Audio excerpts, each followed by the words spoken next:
প্রথমেই আমার পরম আরাধ্য গুরু মহারাজ পতিত পাবন গুরুদেব অষ্টোত্তর শত শ্রী শ্রীমৎ জয় পতাকা স্বামী গুরু মহারাজের চরণে শত শত প্রণাম জানিয়ে তার অহেতুক কৃপা আশীর্বাদ ভিক্ষা চাইছি। দেখুন, এই ভাগবত কথা, ভগবানের কথা যতই আমরা বারবার শ্রবণ করি না কেন, এর কখনো পুরানো হয় না, এ কখনো একঘেয়ে লাগে না। ভাগবতম লিপিবদ্ধ করেছেন ভগবানের সপ্তাবেশ অবতার ব্যাসদেব, আর সমস্ত জড় আসক্তির শূন্য সুখদেব গোস্বামী পরিবেশন করেছেন। তাই এই ভাগবতম সম্বন্ধে ভাগবতমের তৃতীয় শ্লোকে বলা হয়েছে, নিগম কল্প তরুর গলিতম ফলম সুখমুখাদ অমৃত দ্রব সংযুতম পিবত ভগবত রসমলায়ম মুহুরহ রসিকা ভুবি ভাবুকা। নিগম কল্প তরু, নিগম মানে সমস্ত বেদ। যেমন একটা আম গাছের সমস্ত কিছুর আস্বাদন সেই অম্র যে ফল, সেই ফলেরও সেই সমস্ত বেদের সারাদি সার ভাগবতম। তাই বলছে নিগম কল্প তরুর গলিতম ফলম সুখমুখাদ অমৃত দ্রব সংযুতম, যে পিবত ভাগবত রসমলায়ম। যেমন পাকা গাছ পাকা আমটা এখন হিমসাগর কেমন একদম নরম, ফ্যাটফেটে নরমও নয়, আবার খুব শক্তও নয়, মুখে দিলে যেন একদম কি মোলায়েম হয়ে গলে যাচ্ছে, সেই রকম।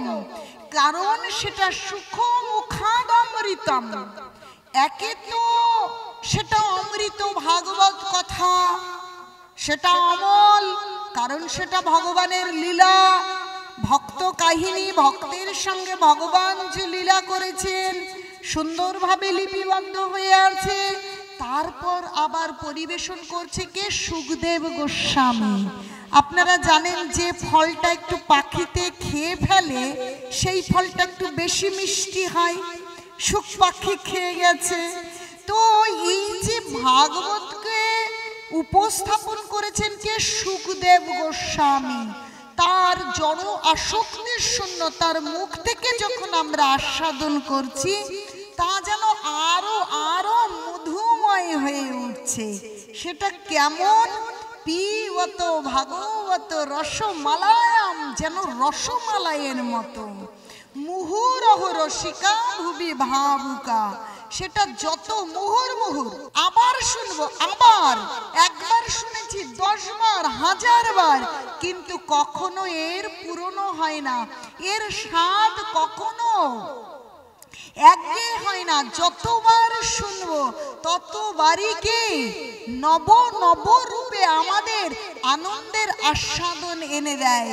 কারণ ভগবান নিত্য শাশ্বত, তা চির নবীন, কখনো পুরাতন হয় না। তাই আমাদের এত আনন্দ আসে। তারপরে আবার ভক্তের সঙ্গে ভগবান যে লীলাবিলাস করেছেন এবং ভক্ত চরিত্র যদি আমরা শ্রবণ করি, তাহলে সেই ভক্ত চরিত্র আমাদেরকে আরো আনন্দ দেয়।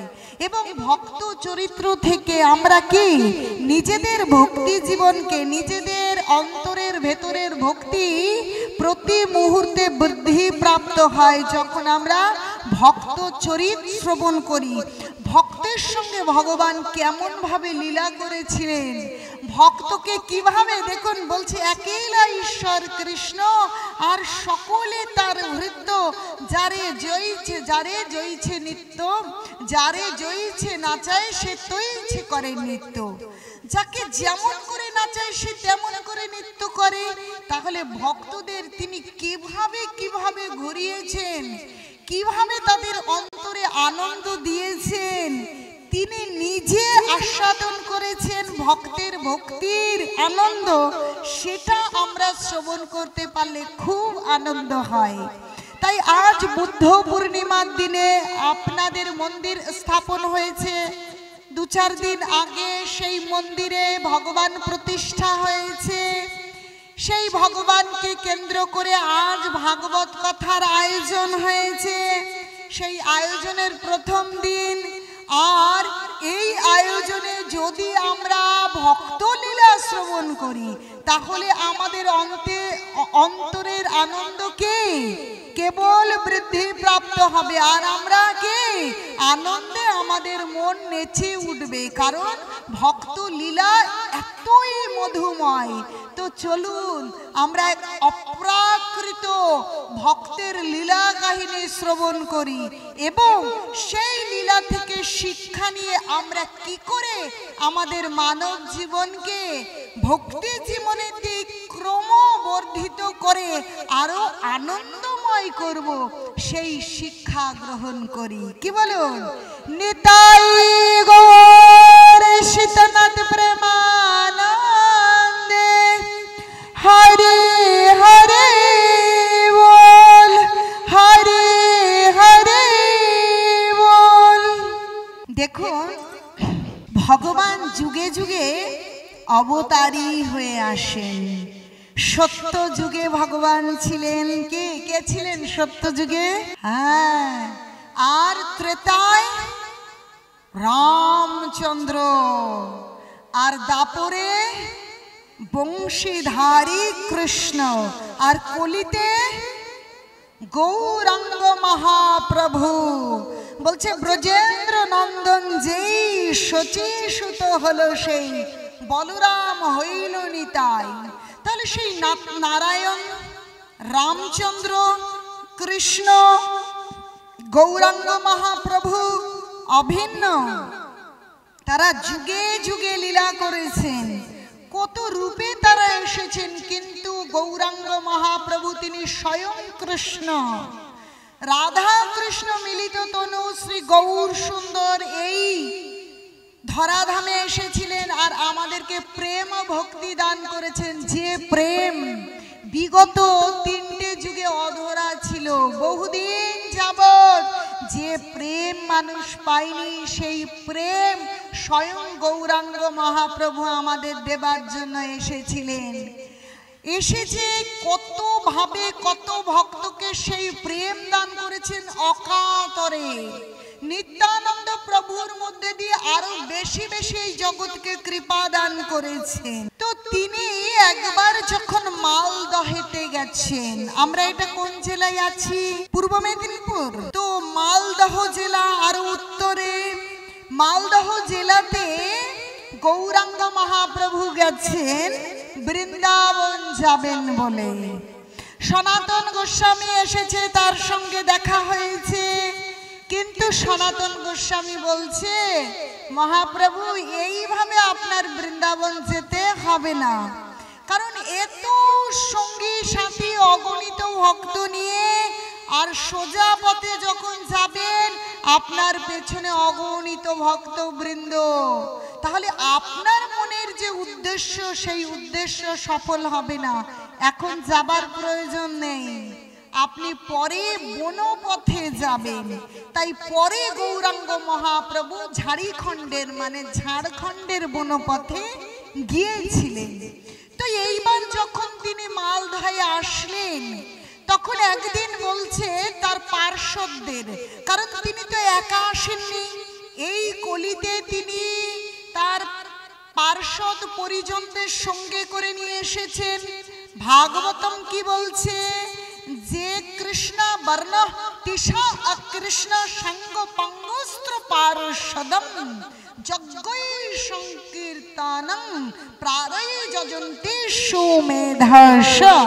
তিনি তো তার পার্শ্বদ সঙ্গী পরিজন সবাইকে নিয়ে এসেছেন। তো একদিন বলছেন যে আমি একটু গঙ্গায় স্নান করতে যাব। ঠিক আছে, না আমি পদ্মায় স্নান করতে যাব। ঠিক আছে, সকলে মিলে পদ্মায় স্নান করছে। গৌরাঙ্গ মহাপ্রভু নবদ্বীপে এসেছেন। নবদ্বীপে মা জাহ্নবী মাতায় সন্তরণ করেছেন, জলকেলি করেছেন। জাহ্নবী মাতা মানে গঙ্গা মাতা। আজ তিনি পদ্মার পাড়ে রয়েছেন আজ বলছে আমি একটু পদ্মা নদীতে স্নান করব। তো সঙ্গী সাথীদের নিয়ে পদ্মায় স্নান করছেন। স্নান করতে করতে তিনি কি করছেন, নরু ও আমার নরু এমন করে ডাকছেন। তো যারা সঙ্গে ছিল, আচ্ছা প্রভু আপনি কাকে ডাকছেন, আমাদের মধ্যে তো কেউ নরু নেই। বলছো তোমরা জানো না আমি আমার প্রিয় নরুকে ডাকছি, ও নরু আমার নরু এরকম করে ডাকছে। তখন বলছে শোনো, তোমরা এই নরুকে চিনবে না, আসলে তার নাম নরোত্তম হবে, আমি তাকে আদর করে নরু ডাকছি। বলছে নরোত্তম হবে মানে কি? তো বলছে তার নাম নরোত্তম হবে মানে কি?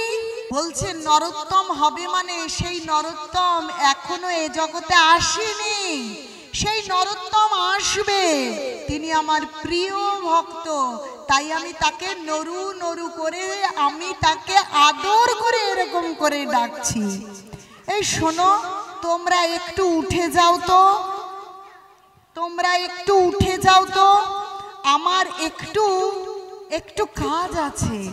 তো তার যারা সঙ্গী ছিল তাদেরকে জল থেকে তুলে দিয়ে এই নাভি পর্যন্ত জলে দাঁড়িয়ে গৌরাঙ্গ, দেখেছেন গৌরাঙ্গ কেমন করে হাত তুলে থাকে, এইভাবে দু বাহু তুলে হা কৃষ্ণ কৃষ্ণ কৃষ্ণ কৃষ্ণ এরকম করে ডাকছেন। আর আজ গৌরাঙ্গ মহাপ্রভু যখন কৃষ্ণ কৃষ্ণ বলে এইভাবে আহ্বান করছেন, তার দু চোখ দিয়ে অঝরে জল পড়ছে।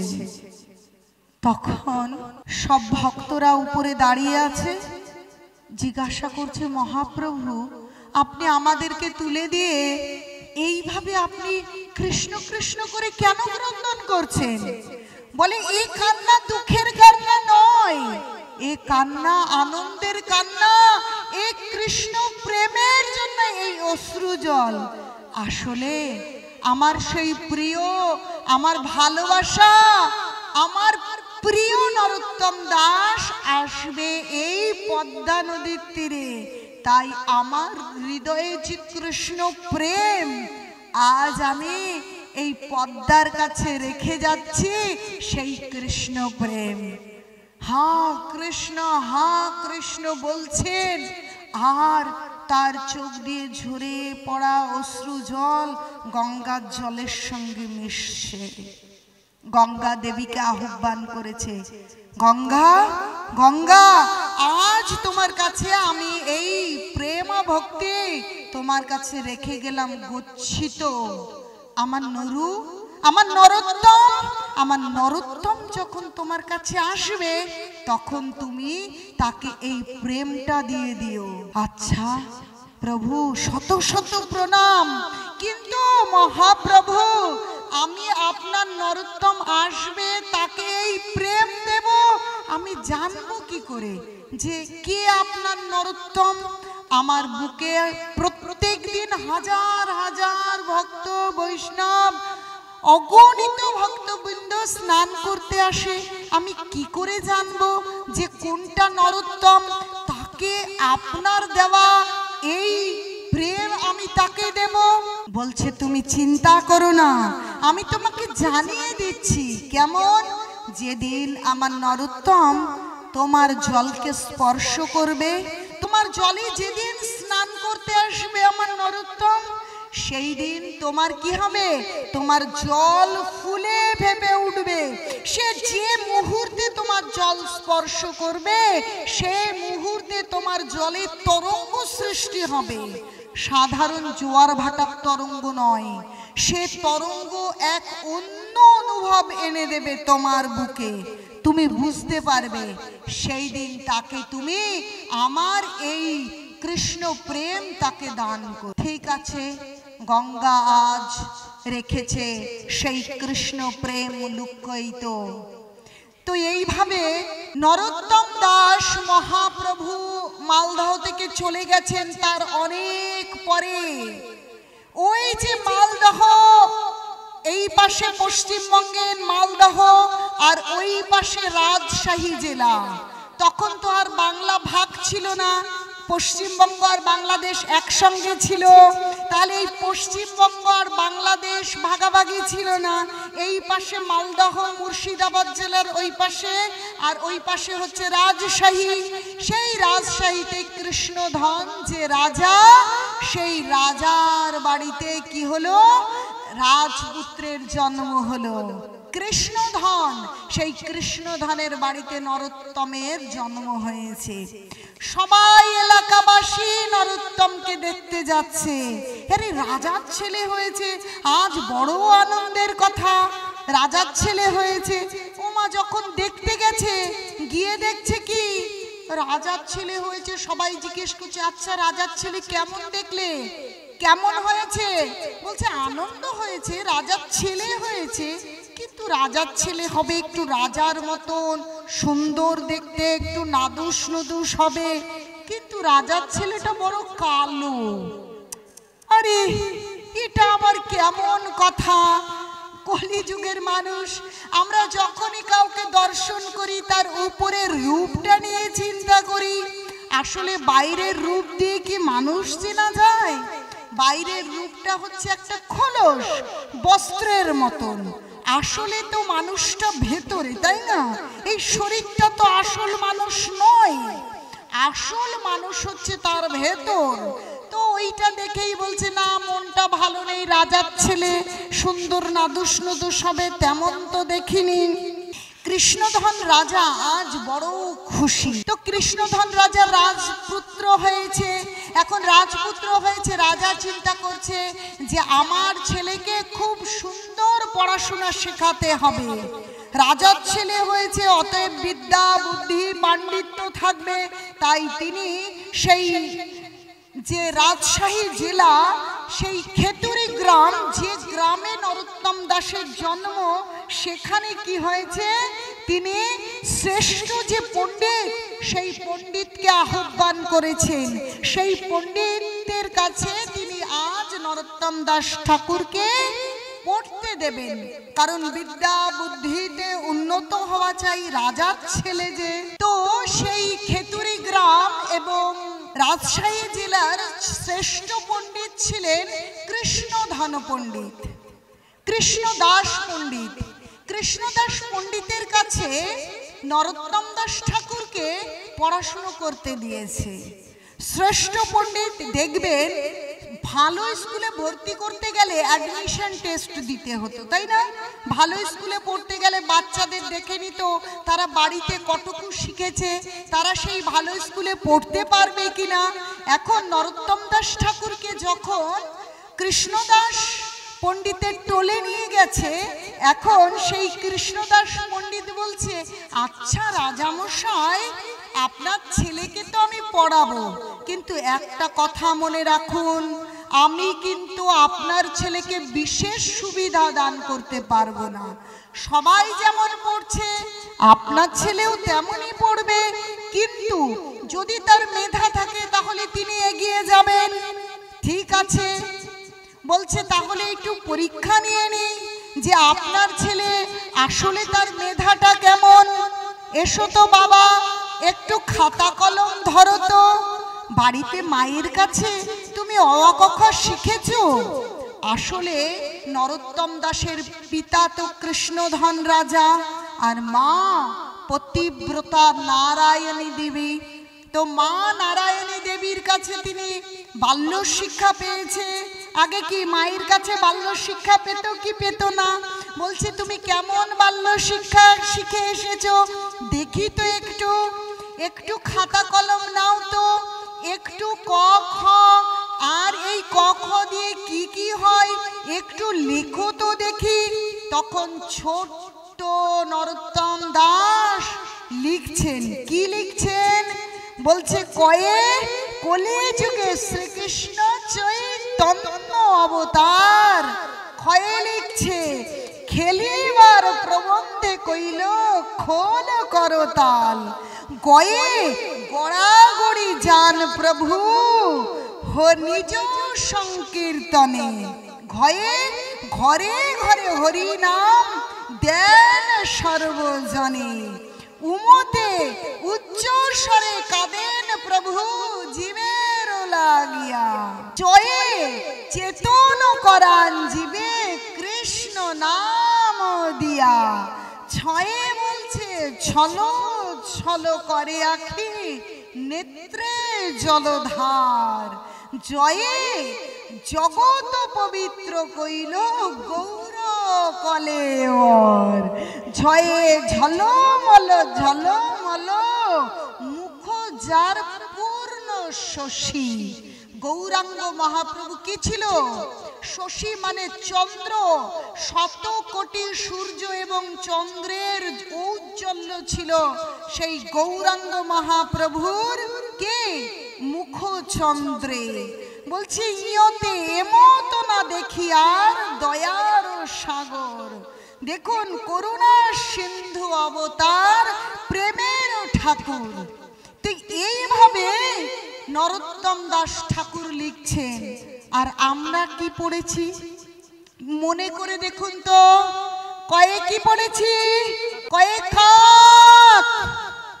যে কাক ডাকলে আমরা ভীষণ বিরক্ত হই, একটা ইট বা লাঠি ছুঁড়ে ছুঁড়ে মারি। কর্কশ কাক ডাকে, যে কাক ডাকলে আমরা অশুভ মনে করি, তাই না? কেন সে কর্কশটাকে? কারণ সে ভগবানের নাম করে না। আসলে কোন শব্দ যদি আমাদেরকে শ্রবণ করতে হয়, কি সেই শব্দ?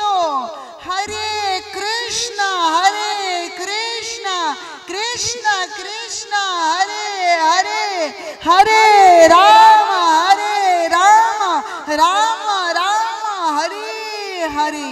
কৃষ্ণদাস বলছে কি অপূর্ব যে এই বাচ্চা তো, এই পুত্র তো কোনো সাধারণ পুত্র নয়। যেখানে সাধারণ ছেলেরা কয়ে কাক, খয়ে খরগোশ, গদ্দে গাধা এই সমস্ত জানে, আর এই কিনা জানে কলি যুগে শ্রী কৃষ্ণ চৈতন্য অবতার। দেখুন বলছে বাবা ধন্য তুমি, তুমি এসো এসো আমার টোলে অবশ্যই পড়বে। এইরূপ শিষ্য এইরূপ ছাত্র পেয়ে আমি ধন্য যে আজ তোমার মতন একজন ছাত্র পেয়েছি যাকে আমি কিনা পড়াশোনা শেখাবো। নরোত্তম ঠাকুর, নরোত্তম দাস ঠাকুর পড়াশুনো ঠিক শিখছেন। মহাশয়, গুরু মহাশয় যেমন শেখাচ্ছেন অতি দ্রুত শিখছেন, অতি দ্রুত শিখছেন। এইভাবে করে একদিন তার শিক্ষা সমাপ্ত হয়েছে। তো যেদিন শিক্ষা সমাপ্ত, গুরু মহারাজ আজ তাকে বিদায় দেবে তার পরবর্তী জীবনের জন্য। যখন সমাবর্তন অনুষ্ঠান হচ্ছে, যে অনুষ্ঠানে আজ নরোত্তম তার ছাত্র জীবনের সমাপ্তি ঘটিয়ে তিনি তার পরবর্তী জীবনে প্রবেশ করবেন, মাস্টার মশাইকে গুরুদেবকে প্রণাম করছেন। গুরুদেব আমার জন্য কি শিক্ষা, আমাকে কৃপা করুন, আমাকে আশীর্বাদ দিন। বলছে ও নরোত্তম শোনো শোনো, অনেক পড়াশুনো করেছো, অনেক ডিগ্রি পেয়েছো, তোমাকে একটা কথা বলি শোনো। এই বঙ্গে তোমার জন্ম, এই ভারত ভূমিতে জন্ম। বলছে ভারত ভূমি পুণ্যভূমি, ভারত ভূমিতে জন্ম হইল যাহার, জন্ম সার্থক করি করো পরোপকার। যে এই ভারত ভূমি কোনো সাধারণ ভূমি নয়, এই ভারত ভূমিতে রামচন্দ্র লীলা করেছেন, ঠিক কিনা বলুন? অযোধ্যায় রামচন্দ্র এসেছেন, আর দাপরে স্বয়ং কৃষ্ণ এসেছেন, এই বৃন্দাবনে তিনি লীলা বিলাস করেছেন। আর এই পশ্চিমবঙ্গের নদিয়াতে এসেছেন গৌরাঙ্গ মহাপ্রভু। তাহলে যুগে যুগে ভারতবর্ষ ভগবান লীলা করেছেন, অবতারী হয়ে এসেছেন। তার পায়ের ধুলো এই ভারতবর্ষের মাটিতে এখনো বর্তমান, ঠিক কিনা বলুন? সেই ভারতবর্ষে আমাদের জন্ম, তাহলে আমরা কত ধন্য বলুন তো। তা নরোত্তম দাস ঠাকুরের গুরুদেব বলছে, ও নরোত্তম, তুমি পুণ্যভূমিতে জন্মগ্রহণ করেছো, কিন্তু এই পুণ্যভূমিতে জন্মগ্রহণ করে যদি তুমি গৌরাঙ্গকে না জানো, তাহলে তোমার ডিগ্রি আর এত পড়াশোনায় কোনো মূল্য হয় না, কোনো মূল্য হয় না। দেখুন চৈতন্য চরিতামৃত কি বলছে, জড় বিদ্যা যত মায়ার বৈভব, তোমার ভজনে বাধা মোহ জনমিয়া অনিত্য সংসারে, জীবকে করোহ গাধা।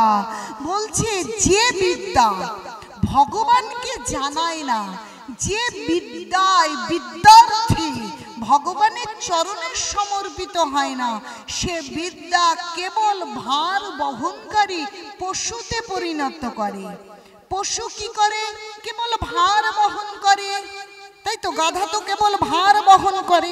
চিন্তা করে দেখুন, বাঘই বলুন, সিংহই বলুন, পাখি বলুন, সকলে সংসারের ভারই বহন করে।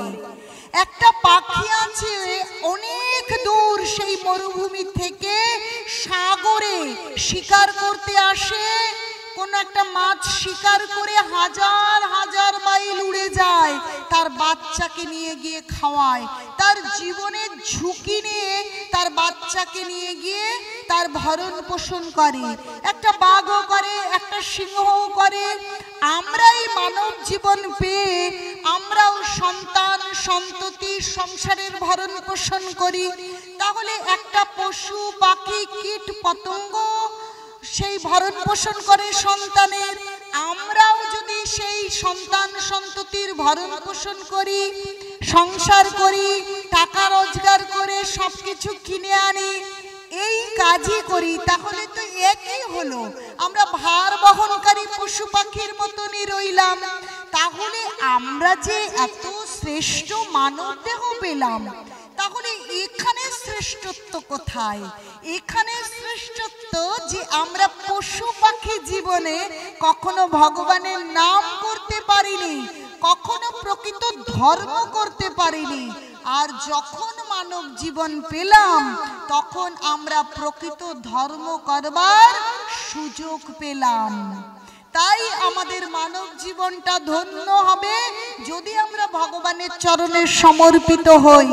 আর দেখুন নরোত্তম দাস ঠাকুরের গুরুদেব বলছেন, মানে যিনি পড়াশুনো শিখিয়েছেন সেই কৃষ্ণ দাস কি বলছেন, যে তুমি যদি গৌরাঙ্গ মহাপ্রভু না জানো, তাহলে এই পড়াশোনায় তোমার কোনো মূল্য রইল না। তুমি যাও, তুমি গৌরাঙ্গের চরণ ধুলি মাথায় তুলে নাও, গৌরাঙ্গ চরণে সমর্পিত হও। বলছি গৌরাঙ্গের চরণ ধুলি আমি পাবো কোথায়? গৌরাঙ্গের চরণে সমর্পিত হব কি করে? বলছে, ওই হে নরোত্তম, ওই যে পদ্মা নদী, ওই পদ্মা নদীতে একবার গৌরাঙ্গ মহাপ্রভু এসেছিল। তো গৌরাঙ্গ মহাপ্রভু এসে ওই পদ্মা নদীতে স্নান করেছিল। তুমি যদি ওই পদ্মা নদীতে স্নান করো, তাহলে ওই পদ্মা নদীতে গৌরের চরণ ধুলি পেতে পারবে। ওই ধুলো ওই পদ্মার জলে মিশে আছে, তার বালিতে মিশে আছে, তুমি ওখানে গিয়ে ওই ধুলো মাথায় নাও। বলছে ভক্ত পদ ধুলি, ভক্ত পদ জল, ভক্ত ভুক্ত শেষ, এই তিন ভজনের বল, যাও তুমি ওখানে আছে। সত্যি সত্যি নরোত্তম দাস ঠাকুর টোল থেকে বাড়ি ফিরেছেন রাজার পুত্র। আজ কৃষ্ণধান মহারাজ ভীষণ সন্তুষ্ট, তার পুত্র পড়াশুনো করে বিদ্বান হয়ে ফিরেছে। বাবা তুমি কি চাও? আজ যা চাইবে আজ আমি তোমাকে দেব। তখন নরোত্তম দাস ঠাকুর বলছে, আমাকে তাই দেবে বাবা, আমাকে তাই দেবে, আমি যা চাইবো তাই দেবে? বলছে হ্যাঁ তোমাকে আমি তাই দেব। তুমি কি চাও বলো তো? দেখুন আমরা প্রত্যেকে জন্মের সঙ্গে সঙ্গে পূর্ব জীবনের থেকে কর্ম, সুকর্ম এবং দুষ্কর্ম সঙ্গে করে নিয়ে এসেছি। মনে হয় যে আমরা খালি হাতে এসেছি, তা নয়। পূর্ব জন্ম এবং পরজন্ম রয়েছে। আপনারা বিশ্বাস করুন বা নাই করুন, যদি তা না হতো, একটা বাচ্চা ধনী ঘরে জন্মগ্রহণ করে, তার কোনো খাবারের অভাব নেই। একটা বাচ্চা ফুটপাতে জন্মগ্রহণ করে, একটু খাবার পাবার জন্য কান্নাকাটি করে। একটা বাচ্চা তার মা তাকে ফেলে পরপুরুষের সঙ্গে চলে যায়। আবার আরেকটা বাচ্চা, তার হয়তো বাবা চলে গেছে, হয়তো তার বাবা নেই, কিন্তু মাটা হয়তো অন্যের বাড়িতে কাজ করে হলেও উদয় অস্ত পরিশ্রম করে তার সন্তানকে নিজের খাবারটা না খেয়ে তার সন্তানকে মানুষ করে। এরকম আছে কি না বলুন তো? তাহলে এই যে তিনটে চারটে সন্তানের কথা বললাম, একজন ধনী গৃহে জন্মগ্রহণ করছে, কোনো খাবারের অভাব নেই। আরেকটা বাচ্চা খাবার পাচ্ছে না, আরেকজনের মা বাবা কত ভালো, আরেকজনের মা হয়তো পরপুরুষের সঙ্গে ছোট্ট বাচ্চা রেখে চলে যাচ্ছে। আবার আরেকজনের বাবা নেই, কিন্তু বা মারা গিয়েছে, মা কত কষ্ট করে তার সন্তানকে মানুষ করছে। তাহলে চারজনের ভাগ্য চার রকম হলো কেন? বলছে শিশু তো নিষ্পাপ হয়, তাহলে চারজনের ভাগ্য তো চার রকম হওয়ার কথা নয়, একই রকম হওয়ার কথা। তাহলে আমরা এই পূর্ব জন্ম পরজন্ম বিশ্বাস করি না যে আত্মার কোনো মৃত্যু হয় না, আত্মার কোনো জন্ম হয় না। গীতায় 2য় অধ্যায়ে ভগবান বলছেন, কি বলছেন? ন জয়তে ম্রিয়তে বা কদাচিন নহং ভূতা ভবিতা বা ন ভূয়ো অজ নিত্য শাশ্বত হয়ং পুরাণ না হন্নতে হন্নমানে শরীরে। আমরা জানি না, কিন্তু ভগবান জানিয়ে দিচ্ছেন যে এই আত্মার কোনো মৃত্যু হয় না, এর কোনো জন্ম হয় না, উদ্ভব হয় না, এর কোনো পুরাতন নয়। এই আত্মা ভগবানের অংশ, নিত্য সত্য। এই শরীরটা নষ্ট হয়, কিন্তু আত্মা যখন শরীর নষ্ট হয়ে যায়, এই আত্মা গিয়ে আরেকটা শরীর ধারণ করে। তাহলে এই শরীর ছেড়ে আত্মা আরেক শরীরে যাবে। তাহলে আমরা মানব শরীর পেয়েছি, তাহলে আগেও এই আত্মা কোনো না কোনো শরীর ধারণ করেছিল। তাহলে এরকম প্রত্যেক জীবনের কর্মফল আমরা সঙ্গে করে নিয়ে যাচ্ছি। আরো পরিষ্কার করে বুঝিয়ে দিলে, দুটো ফোন ধরুন, একটা ফোন আপনাদের নষ্ট হয়ে গিয়েছে, ফোনটা ভেঙে গেল, কিন্তু ফোনের ভেতরে যে সিম কার্ডটা রয়েছে, সেই সিম কার্ডটা নিয়ে গিয়ে অন্য একটা ফোনে ভর্তি করে দেবেন।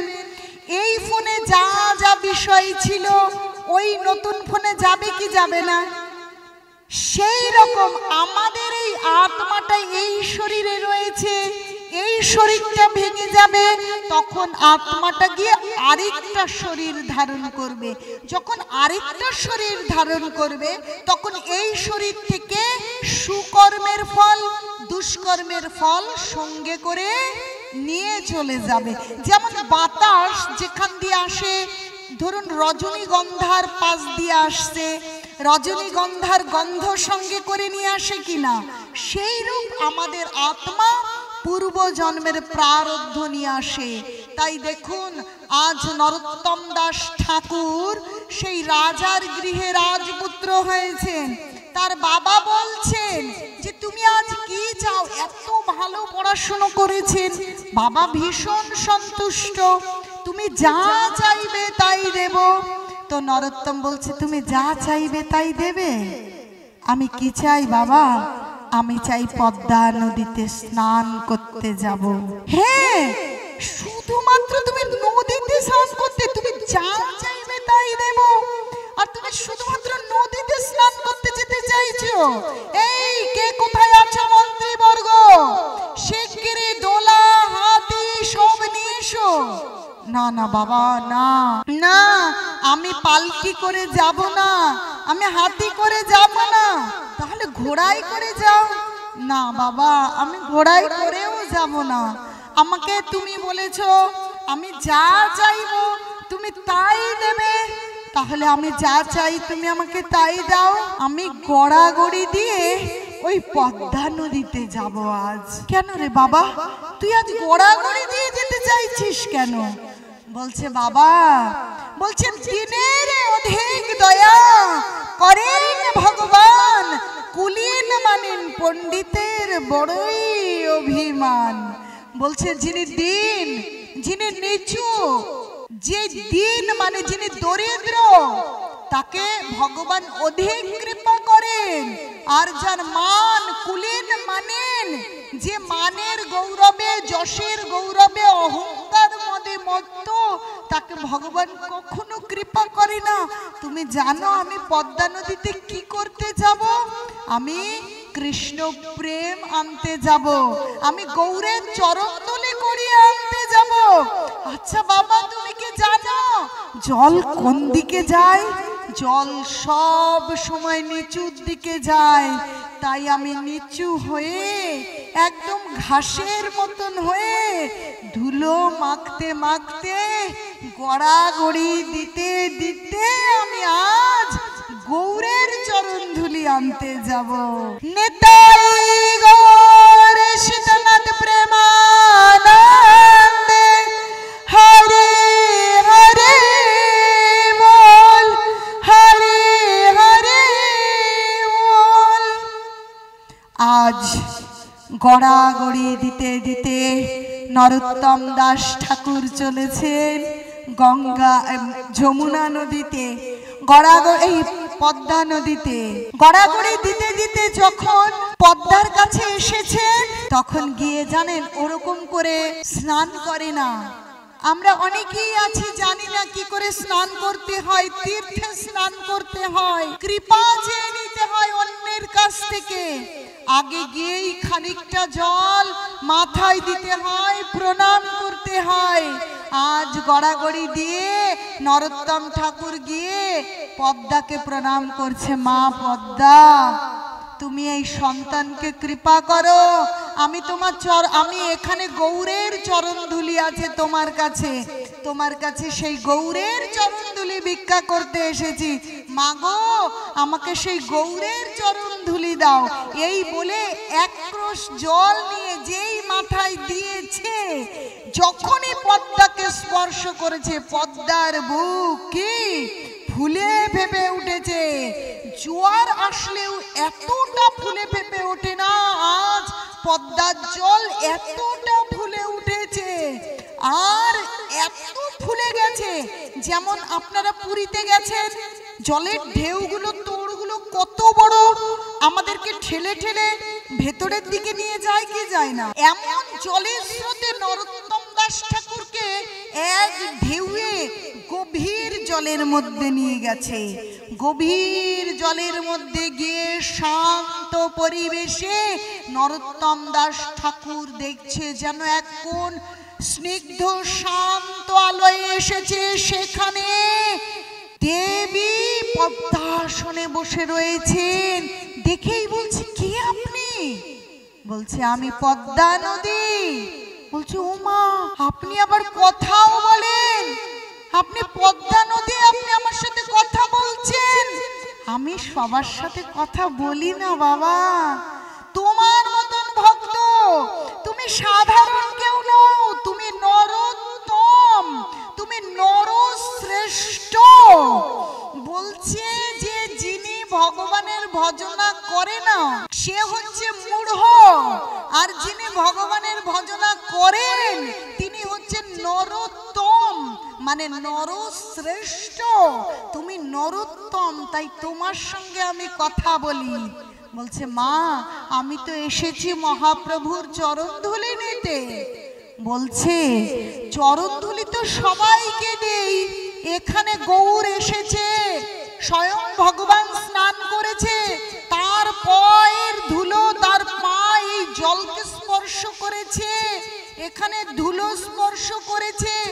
যেই এখানে অবগাহন করতে আসে সেই চরণ ধুলি পায়।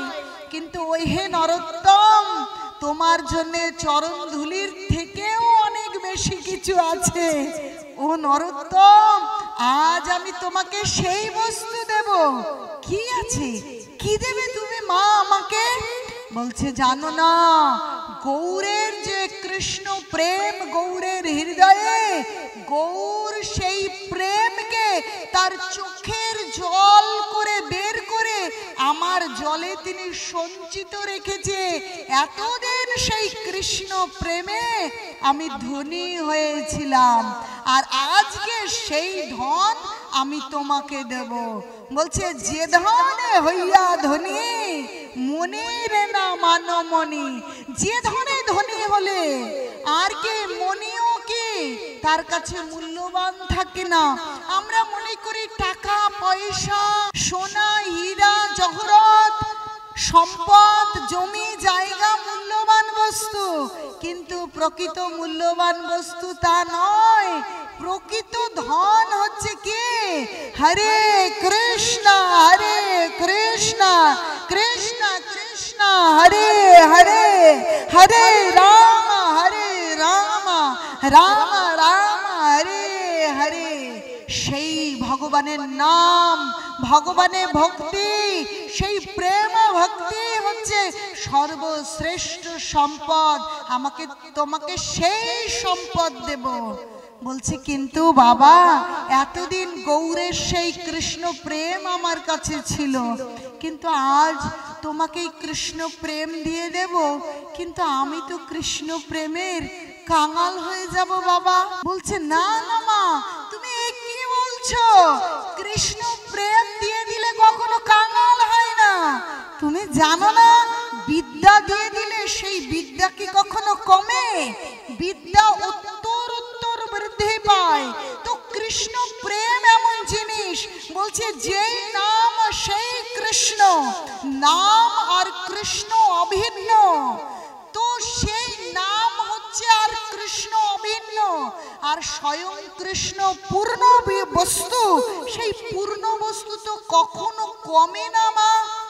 দেখুন ঈশ উপনিষদে আবাহন মন্ত্রে ভগবান বলছেন, আবাহন মন্ত্রে ওম পূর্ণম আদ পূর্ণম ইদম পূর্ণম পূর্ণাৎ উদচ্যতে পূর্ণস্য পূর্ণম আদায় পূর্ণম অবশিষ্যতে। দেখুন কি বলছেন, যে ভগবান পূর্ণ বস্তু, আর এই পূর্ণ বস্তু থেকে যা কিছু সৃষ্টি হয় সবকিছু পূর্ণ। ওই পূর্ণ বস্তু থেকে কিছু নিয়ে নিলে তো তা কমে যায় না। তাহলে মা কখনো প্রেম ভক্তি কমবে না। তুমি দিয়ে দিলে তুমি প্রেমের কাঙালি হবে না, তোমার হৃদয়ে প্রেম উত্তর উত্তর বাড়বে। দাও মা সেই কৃষ্ণ প্রেম দাও। এইভাবে নরোত্তম দাস ঠাকুর আজ পদ্মার কাছে কৃষ্ণ প্রেম চেয়েছে, কৃষ্ণ প্রেম দিয়েছে। গভীর জল থেকে নরোত্তম দাস ঠাকুর কৃষ্ণ প্রেম নিয়ে উঠে এসেছেন। আর যেই কৃষ্ণ প্রেম নিয়ে তিনি নদী থেকে উঠে এসেছেন, সেই কালো নরোত্তম দাস ঠাকুর একদম ফর্সা হয়ে গিয়েছেন, সুন্দর হয়ে গিয়েছেন।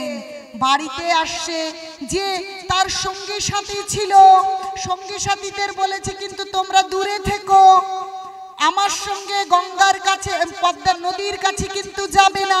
এখন নদীর থেকে যখন উঠে এসেছে নরোত্তম দাস ঠাকুর, এখন বলছে দেখো তো সবাই চিনতে পারছে না, ও নিজেকে দেখছে কত ফর্সা হয়ে গেছে। তখন বলছে আপনারা কি আমাকে চিনতে পারছেন? বলছি তুমি এত কালো ছিলে, কিন্তু জলের মধ্যে প্রবেশ করলে আর এখন এত ফর্সা হয়ে গেলে, কি ব্যাপার? বলছে আমি মায়ের কাছ থেকে কৃষ্ণ প্রেম পেয়েছি, কৃষ্ণ প্রেম পেয়েছি। রাজ দরবারে ফিরে গিয়েছেন, বাবাকে দেখে বলছে পিতা পিতা দেখুন দেখুন আমি কৃষ্ণ প্রেম পেয়েছি। পিতা তো দেখে অবাক, কি এক উচ্চ শিক্ষিত ছেলে গিয়েছিল নদীতে স্নান করতে, আর এ যেন একদম ফর্সা সুন্দর এক ভাব গম্ভীর মুনি ঋষির মতন কোন নরোত্তম ফিরে এসেছে? যেমনটা গেছিল এ তো সেরকমটা নেই। দেখুন, আমরা বুঝতে পারি না যে কৃষ্ণ ভাবনা অমৃত কি। যখন কৃষ্ণ ভাবনা অমৃত কারো হৃদয়ে প্রবেশ করে, বাইরের কালো দেখবেন অনেক কালো দেখতে, তারপরেও সে তিলক করে, তুলসীর মালা পরে, ভগবানকে নিবেদন করে প্রসাদ খায়, দেখবেন তার মধ্যে এক রূপ জল জল করছে, যেন চকচক করছে তাকে দেখতে। কালো হলেও যেন জগৎকে আলো করেছে এরকম মনে হয়। এই আলো যে শুধু বাহ্যিক দিক থেকে হয় সেরকমটা নয়, অন্তরের দিক থেকেও সমস্ত কলুষতা চলে যায় যখন কেউ কৃষ্ণ ভাবনা অমৃত গ্রহণ করে। আর আজ তো নরোত্তম দাস ঠাকুর কি কৃষ্ণ প্রেমই পেয়ে গিয়েছেন। এখন এইভাবে রাজপুত্র রাজ প্রাসাদে থাকেন, কিন্তু কৃষ্ণ প্রেম পেয়ে সদাই কি হরে কৃষ্ণ কৃষ্ণ কৃষ্ণ হরে হরে, হরে রাম রাম রাম হরে হরে, গৌরাঙ্গ গৌরাঙ্গ নিত্যানন্দ নিত্যানন্দ, গৌরাঙ্গ গৌরাঙ্গ নিত্যানন্দ নিত্যানন্দ, গৌরাঙ্গ গৌরাঙ্গ নিত্যানন্দ নিত্যানন্দ, গৌরাঙ্গ গৌরাঙ্গ নিত্যানন্দ নিত্যানন্দ, গৌরাঙ্গ গৌরাঙ্গ নিত্যানন্দ নিত্যানন্দ, নিত্যানন্দ নিত্যানন্দ, গৌরাঙ্গ গৌরাঙ্গ, হরে কৃষ্ণ কৃষ্ণ কৃষ্ণ হরে হরে, হরে রাম রাম রাম হরে হরে, হরে কৃষ্ণ কৃষ্ণ কৃষ্ণ হরে হরে, হরে রাম রাম রাম হরে হরে। সব সময় গৌর গৌর নিতাই নিতাই, হরে কৃষ্ণ হরি বল হরি বল। সে ঘুমোতে গিয়েও গৌর গৌর করে, রাত্রে যখন ঘুম ভাঙে নিতাই নিতাই করে। ঘুমের মধ্যে স্বপ্ন আসে না, স্বপ্নেও গৌর স্বপ্নেও নিতাই।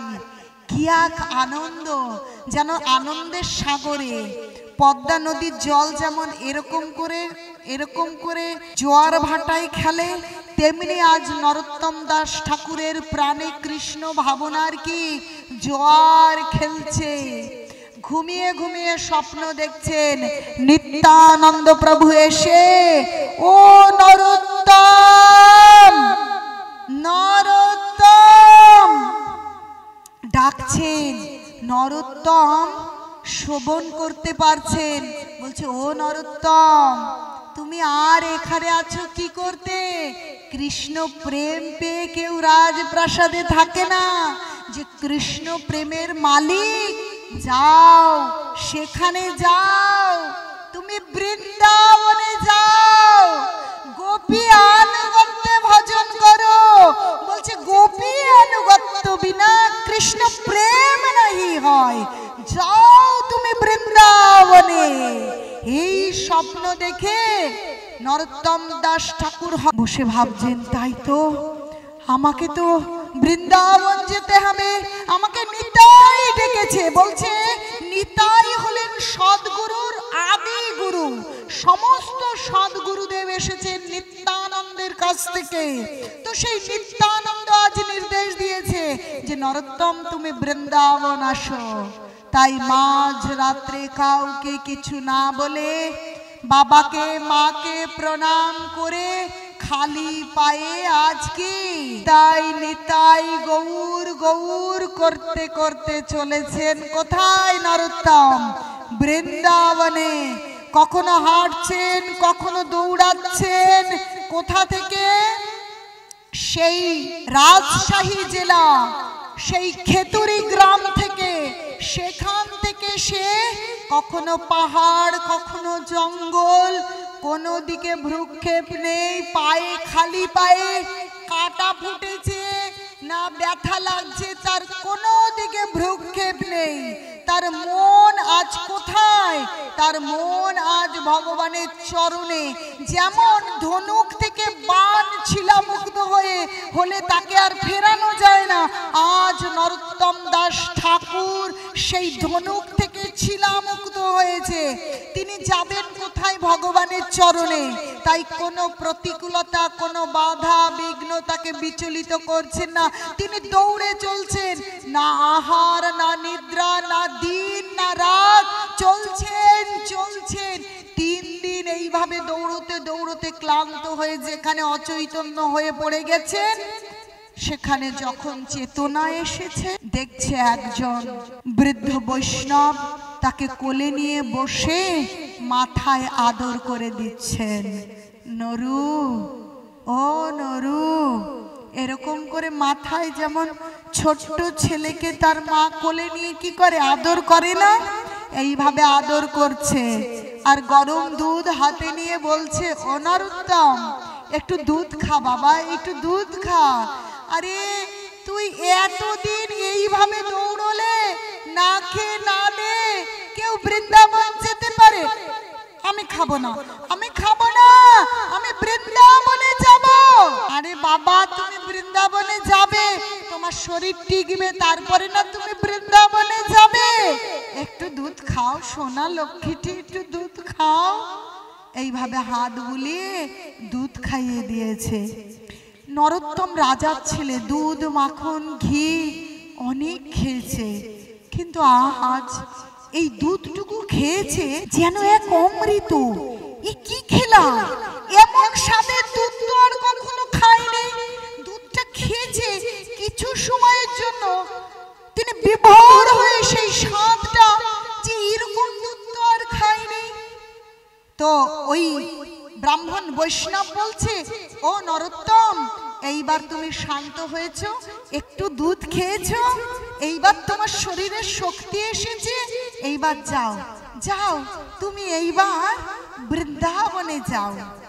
হ্যাঁ বাবা, এইবার আমি বৃন্দাবনে যাই।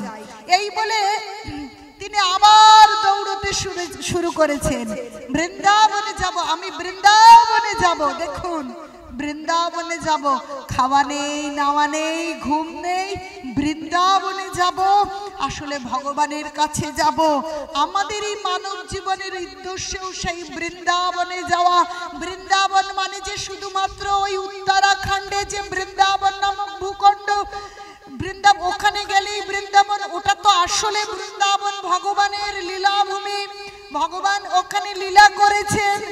আবার বৃন্দাবন ভগবানের চরণ, ভগবানের কাছে না যেতে পারলে এই মানব জীবনের কোনো সার্থকতা নেই।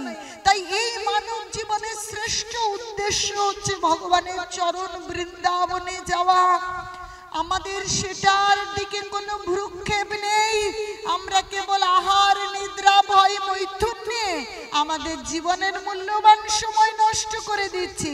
দেখুন নরোত্তম দাস কি শেখাচ্ছেন। তিনি ছুটছেন, কিসের জন্য ছুটছেন? টাকার জন্য না, সোনার জন্য না, জমির জন্য না। তিনি ভজন করবেন, কৃষ্ণের চরণ পাবেন, তিনি ভজন করবেন। আর ভক্তিতে বলছে, ভক্তিতেই ভগবানকে পাওয়া যায়, অন্য কোনো ভাবে ভগবানকে পাওয়া যায় না। বলছে ভক্তা মাম অভিজানতি জবান যস্মি তত্ততো মাং তত্ততো জ্ঞাতা বিশতে তদন্তরম।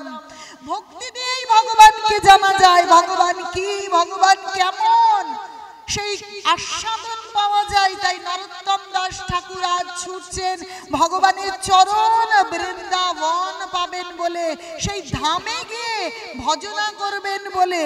আর আমরা আহার, নিদ্রা, ভয়, মৈথুনে নিমজ্জিত হয়ে আছি, বুঝতে পারছি না। দুর্লভ মনুষ্য দেহ পেয়ে কি করে হালায় হারিয়ে ফেলছি।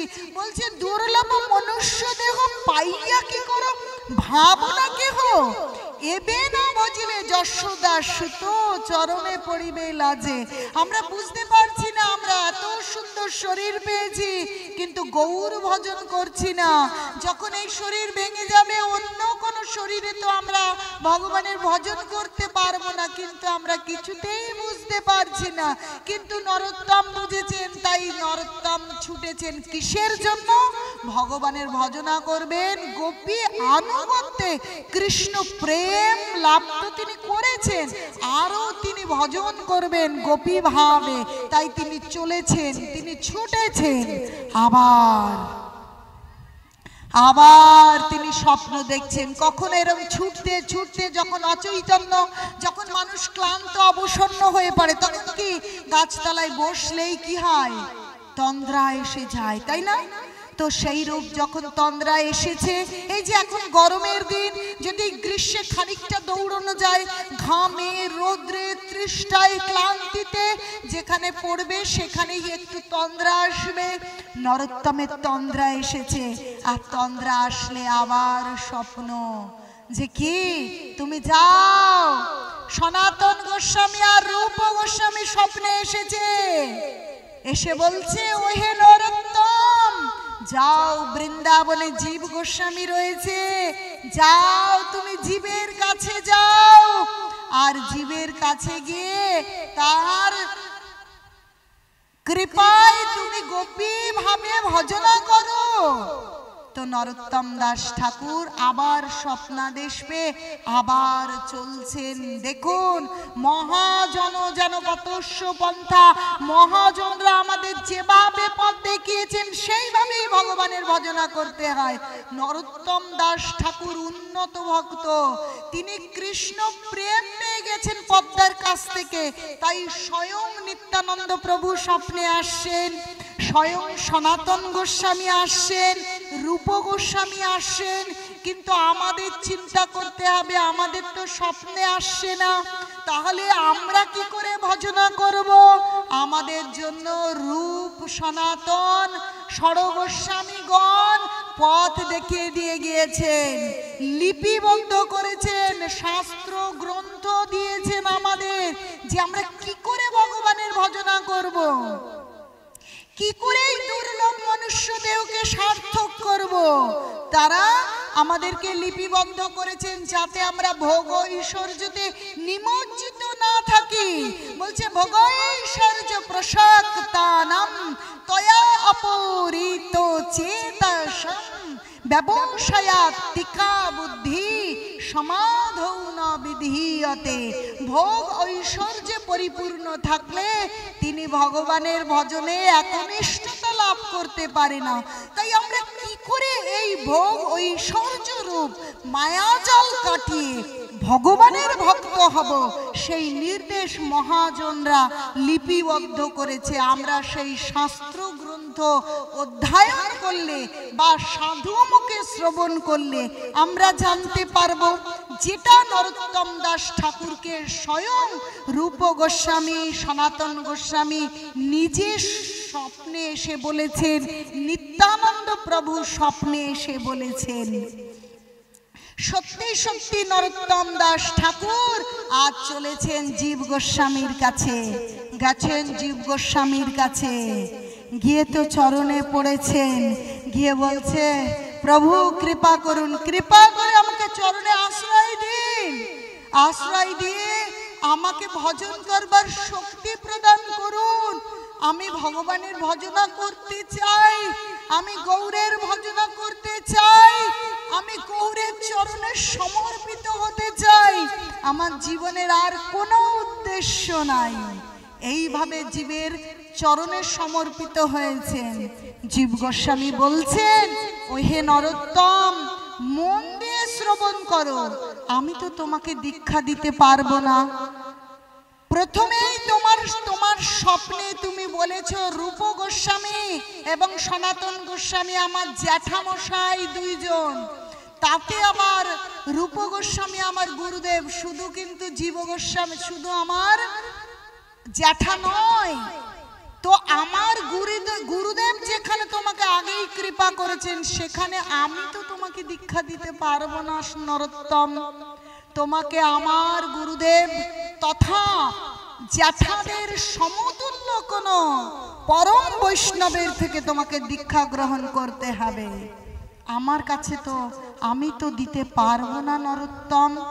বলি শোনো, তাদের সমতুল্য একজন গুরুদেব এখনো এই বৃন্দাবনে আছে। যাও তুমি সেখানে যাও, লোকনাথ গোস্বামীর কাছে যাও। লোকনাথ গোস্বামী কি? আপনারা ভাববেন না এই লোকনাথ গোস্বামী আর লোকনাথ বাবা কিন্তু এক নয়, দুজন আলাদা আলাদা মহাপুরুষ। এই লোকনাথ গোস্বামী যে রূপ গোস্বামী এবং সনাতন গোস্বামীর সমতুল্য বৈষ্ণব, তো তার কাছে পাঠিয়েছেন। সত্যি সত্যি নরোত্তম দাস ঠাকুর করযোগে করজোরে তীরের মতন ছোট হয়ে লোকনাথ দাস গোস্বামীর কাছে গিয়েছেন। কৃপা করুন, এই অধমকে কৃপা করুন, দীক্ষা দিন, দীক্ষা দিয়ে আমাকে ভজন করবার অনুমতি দিন, আশীর্বাদ করুন আপনি। কিন্তু লোকনাথ দাস গোস্বামী বলছে, আমি প্রতিজ্ঞা করেছি আমি তো কাউকে দীক্ষা দান করব না, আমি কোনো শিষ্য করব না। শিষ্য করলেই কি করতে হবে? সেবা নিতে হবে, আর সেবা নিলেই তার কাছে ঋণী হয়ে যেতে হয়। আমি কারো সেবা নিতে চাই না, আমি নিজেই ভজন করব, আমি কারো সেবা নেব না। দেখুন, আমরা কেবল চাই অন্যেরা সেবা করলে আমাদের একটু সুবিধা করে দিলে কত ভালো হয়। কিন্তু কত সুন্দর শিক্ষা মহান বৈষ্ণব শেখাচ্ছে, সেবা নিলে ঋণী হয়ে যাবে। তাই বড় সাবধান, কিছু দিতে সুবিধা কিন্তু নেওয়ার ক্ষেত্রে বড় কঠিন। দিলে ভালো হবে কিন্তু নিতে গেলেই ঋণী হতে হবে। তাই নিতে গেলে খুব সাবধান। সেই নিয়ে যদি ভগবানের চরণে সমর্পণ করা না যায়, ধরুন আপনারা আমাকে অনেক টাকা পয়সা, অনেক ফল মূল সন্দেশ দিলেন, কিন্তু সেটা নিয়ে যখনই আমি গ্রহণ করব ঋণী হয়ে যাব। পরে এ জন্মে না শোধ করলে পরের জন্মে শোধ করতে হবে, পরের জন্মে না হলে পরের জন্মে শোধ করতে হবে। আর যে কারণে আমাদের জন্ম মৃত্যু জরাব্যাধির চক্র আমরা ভেদ করতে পারছি না। কখনো মানুষ, কখনো পাখি, কখনো গরু, ছাগল, কীট পতঙ্গ, এইভাবে চক্রাকারে ঘুরছি। স্থাবরা লক্ষ্য বিংশতি জলজানব লক্ষানি কৃমায় রুদ্র সংখ্যাতা পক্ষিনাম দশলক্ষকম ত্রিংশ লক্ষানি পশুবস্য চতুর্লক্ষানি মানুষা। এইভাবে আমরা গোল গোল গোল গোল ঘুরছি, কারণ হচ্ছে আমরা ঋণী হয়ে যাচ্ছি। কিন্তু কখন আমরা এই ঋণ থেকে মুক্ত হব আমরা কেউ জানি না। সেই জন্য আমাদেরকে ভাগবত অধ্যয়ন করতে হবে, ভাগবতের শিক্ষা গ্রহণ করতে হবে। ভাগবতমে বলছে দেবর্ষি ভূতপ্ত নীনং পিতৃণং ন কিঙ্করা নয়ং ঋণী চ রাজনা সর্বাত্মান শরণং শরণং গত মুকুন্দ পরিহৃত কর্তাম। ভালো করে মানেটা বুঝুন, তাহলেই বুঝতে পারবেন। আমরা জন্মের সময় থেকে কত জায়গায় ঋণী হই। বলছে দেবর্ষি ভূতাপ্ত নীনাং, আমরা দেবতা, ঋষি, ভূত, অন্য প্রাণী, নিজের আত্মীয় পরিজন, পিতা মাতা, ধরিত্রী মাতা, গোমাতা, গুরুমাতা, রাজমাতা, সমস্ত জায়গায় আমরা ঋণী হয়ে যাই। জন্মের সঙ্গে সঙ্গে এই ঋণ আমরা পরিশোধ করতে পারি না। এছাড়াও জীবনে চলার পথে আমরা অনেক ঋণ করে ফেলি কি ফেলি না? যার থেকে যে সুবিধা নেব সেটাই ঋণ। কিন্তু এই ঋণ থেকে মুক্ত হব কি করে? ভাগবত আমাদের শেখাচ্ছে কি, সর্বাত্মনা শরণং শরণং, সর্বাত্মকরণে যদি আমরা ভগবানের চরণে আশ্রয় গ্রহণ করি। সর্বাত্মকরণ মানে কি? কায় মন বাক্যে যদি আমরা ভগবানের চরণে আশ্রয় গ্রহণ করি, তাহলে কি গত মুকুন্দ পরিহৃত কর্তাম, আর কোনো ঋণ থাকে না। তা বলে ভুল বুঝবেন না যে ভগবানের চরণে আশ্রয় গ্রহণ করলে তাহলে পিতামাতার ঋণ শোধ হয়ে যায়, তাহলে বুঝি পিতামাতাকে দেখবে না, আত্মীয় পরিজনকে দেখবে না। না, এরকমটা নয়। যিনি প্রকৃত ভক্ত হবেন তিনি সমস্ত মানুষের সম্মান করবেন। বলছি কৃষ্ণে অধিষ্ঠান জানি জীবেরে করেন সম্মান। সকলের হৃদয়ের মধ্যে ভগবান রয়েছেন, ভগবানের পরমাত্মা আত্মা রয়েছেন, সেটা জেনে সবাইকে সম্মান করবেন। পিতামাতা তো গুরুজন, তাদের শ্রদ্ধা করবেন, তাদেরকে সেবা যত্ন করবেন, কিন্তু সমস্ত ঋণ মুক্ত হওয়া যায় যদি ভগবানের চরণে প্রকৃত আশ্রয় গ্রহণ করা যায় এবং কৃষ্ণ ভক্তি যাজন করা যায়। সেটাই ভাগবতম আমাদেরকে শেখাচ্ছেন। তো নরোত্তম দাস ঠাকুর এইভাবে লোকনাথ গোস্বামীর কাছে গেছে, কিন্তু লোকনাথ গোস্বামী এত ভালো ভক্ত হওয়া সত্ত্বেও তিনি কারো সেবা নিতে চাইছেন না। বলছে না নরোত্তম, আমি তো দীক্ষা দিতে পারবো না। নরোত্তমের মন আজ বড় দুঃখী। আজ গুরুদেব আমাকে দীক্ষা দিতে রাজি হচ্ছেন না, এর থেকে বড় দুঃখ আর হয় না। মাথাটা নিচু করে চোখের জল ফেলতে ফেলতে সেই আশ্রম থেকে দূরে গিয়ে এক কোনায় বসে আছেন আর ক্রন্দন করছেন আর ভগবানের কাছে প্রার্থনা করছেন, হা কৃষ্ণ, হা নিতাই। কারণ নিতাইয়ের নির্দেশে তিনি গৃহ ছেড়েছেন। আজ নিতাইয়ের কাছে প্রার্থনা করছে, ও নিতাই তুমি কোথায়?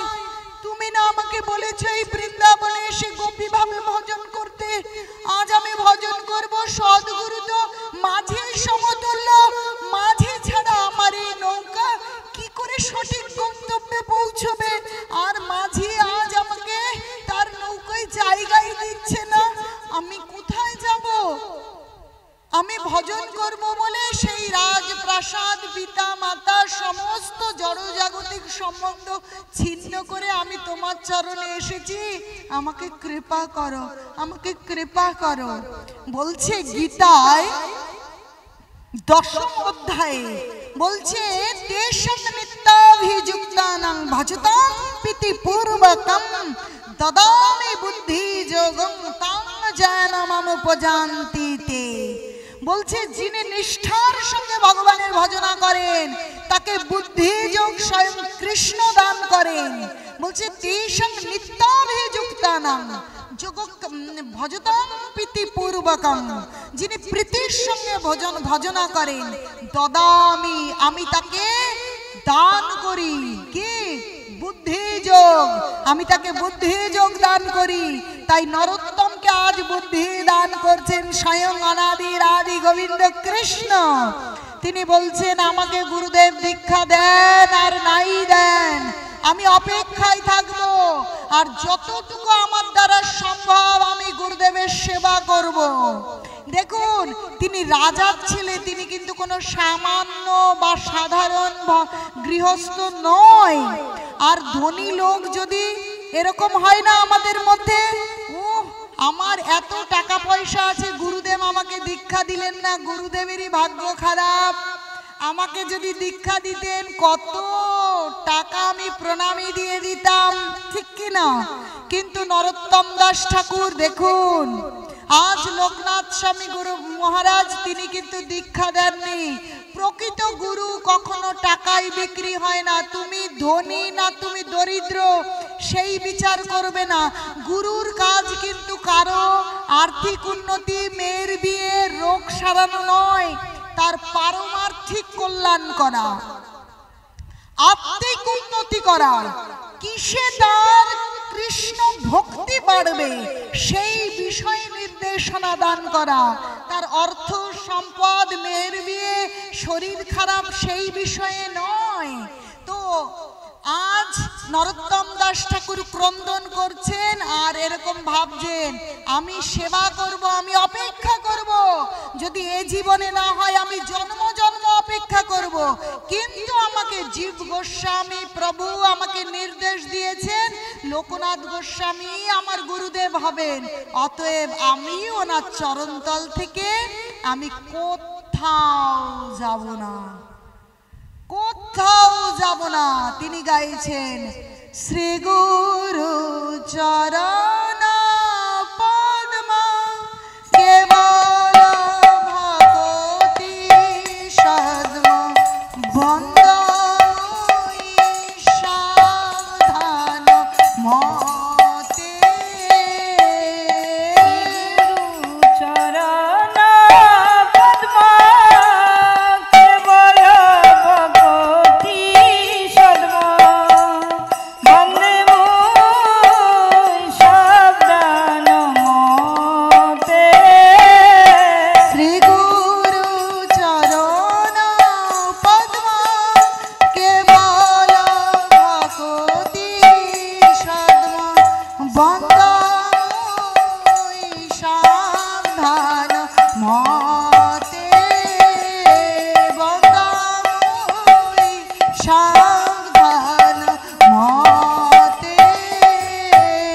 গুরু মহারাজের দেখুন যে শ্রীগুরু চরণ পদ্ম কেবলই ভগতি সদ্ম বন্দময়ী সাবধান মতে। আমি গুরু মহারাজের এই চরণ, এটাই ভক্তির সম্পদ।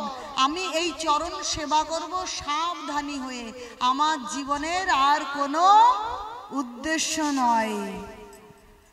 শ্রী গুরু চরণে রতি সেই সে উত্তম গতি।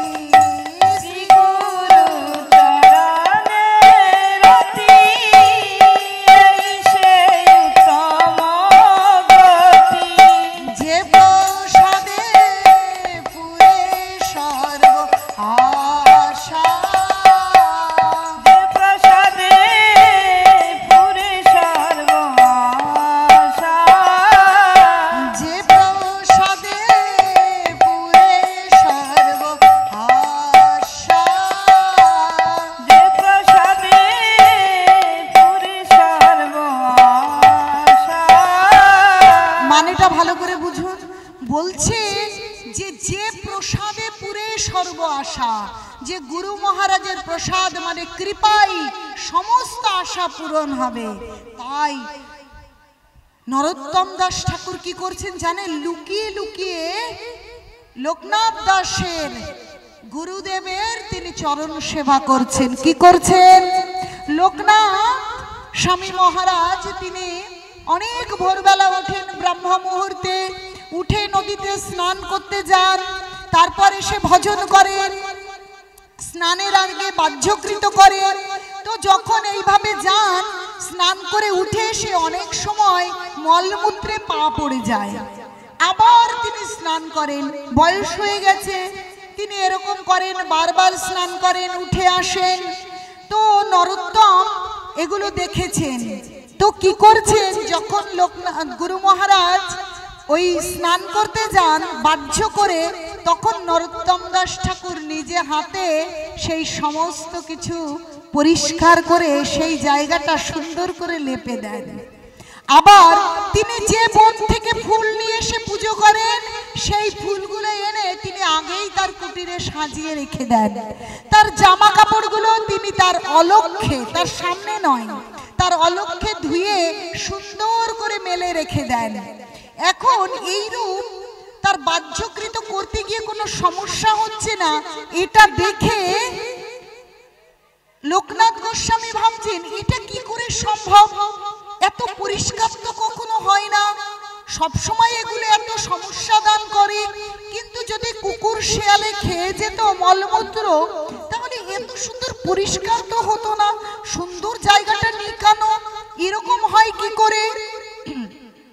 বলছে তাহলে কেউ নিজে হাতে এরকম সুন্দর করছে। তাই তিনি আজ স্নান করে এসে গাছের পেছনে লুকিয়ে আছেন, লুকিয়ে লুকিয়ে দেখছেন নরোত্তম নিজে হাতে তার বাহ্য সমস্ত পরিষ্কার করে সেই জায়গা গোবর দিয়ে সুন্দর করে লেপে দিচ্ছেন। এই তার এই কার্য এত শ্রদ্ধার সঙ্গে দেখে কেউ কারো মল কি এইভাবে পরিষ্কার করতে পারে? এইভাবে দেখে আজ লোকনাথ গোস্বামী আর থাকতে পারিনি, গিয়ে কি করেছেন, নরোত্তমকে জড়িয়ে ধরেছে। ওরে নরোত্তম, ওরে নরোত্তম, আমার এত বড় প্রতিজ্ঞা, এত দৃঢ় প্রতিজ্ঞা আজ তুমি ভেঙে দিলে। আমি ভেবেছি আমি কোনো শিষ্য গ্রহণ করব না, কারো সেবা নেব না, কিন্তু তুমি করেছো কি? কিন্তু তুমি তো সাধারণ কোনো মানুষ নও। ওরে নরোত্তম, তোমাকে আমি কৃপা করব, তুমি চিন্তা করো না। দিলেন নরোত্তমকে লোকনাথ দাস গোস্বামী, তিনি দীক্ষা দিলেন এবং বললেন, এতদিনের যে ভজনের শক্তি যা কিছু আছে সব আমি আজ তোকে দিলাম, ভজন কর তুই, তোর এই মানব জীবন সার্থক কর। আজ নরোত্তম দাস ঠাকুর পেলেন গুরু মহারাজের কৃপা, গুরু মহারাজের কৃপা পেয়ে তিনি ভজন করছেন। এইভাবে ভজন করতে করতে এক সময় সেই বৃন্দাবনে শ্রীনিবাস আচার্য রয়েছেন। শ্রীনিবাস আচার্যকে দেখে সবাই গৌরাঙ্গ মহাপ্রভুর অভাবকে ভুলে যেতেন, কারণ তিনি গৌরাঙ্গ মহাপ্রভুর মতন দেখতে। তিনি এত উন্নত বৈষ্ণব ছিলেন, যারা নবাগত ছিলেন সকলকে তিনি নির্দেশ দিতেন ভজনের জন্য। তো নরোত্তম দাস ঠাকুরকে শ্রীনিবাস আচার্য তিনি ডেকে বলছেন, শ্রীনিবাস পণ্ডিত বলছেন, ওহে নরোত্তম, এসো এসো, শোনো, তুমি গোপী ভাবে রাধা কৃষ্ণের সেবা করো। বলছে, কি করে আমি গোপী ভাবে রাধা কৃষ্ণের সেবা করব? বলছে, শোনো, তুমি ধ্যান করো। কি করে ধ্যান করবে? ধ্যান করতে করতে তোমার এই বুড়ো যুগলের মাঝখানে এক আলোর শিখা দেখতে পাবে, আর তার মাঝখানে তুমি ওই ধ্যানস্থ অবস্থায় কুঞ্জ দেখতে পাবে, কুঞ্জের মধ্যে রাধা কৃষ্ণকে দেখতে পাবে। তাহলে তোমার সেই কুঞ্জ সেবা সার্থক হবে। যখন তুমি দেখতে পারবে রাধা কৃষ্ণ কুঞ্জের ভেতরে রয়েছে, কিন্তু কুঞ্জের বাইরে তুমি দাঁড়িয়ে আছো, নিজে ধ্যান করছো, কিন্তু ওই ধ্যানের মধ্যে দেখবে রাধা কৃষ্ণ কুঞ্জে, কিন্তু কুঞ্জের বাইরে তুমি দাঁড়িয়ে আছো। তখন তুমি কি করবে জানো? তখন তুমি রাধা কৃষ্ণকে দুধ গরম করে তাদেরকে সেবা দেবে, এটাই তুমি সেবা। কিন্তু তুমি নিজেকে মনে করো না তুমি কোনো পুরুষ, তুমি কোনো মনে করো না তুমি রাজার পুত্র, তুমি মনে করো না নিজেকে কোনো কিছু, এই শরীরটাকে মনে করো না সমস্ত উপাধি মুক্ত হয়ে তুমি ভগবানের দাসানু দাস, গোপীর একজন দাসী, এইটা চিন্তা করে তুমি গোপী ভাবে সেবা করো। বলছে, গোপী আনুগত্য বিনা কৃষ্ণ প্রেম নাহি হয়।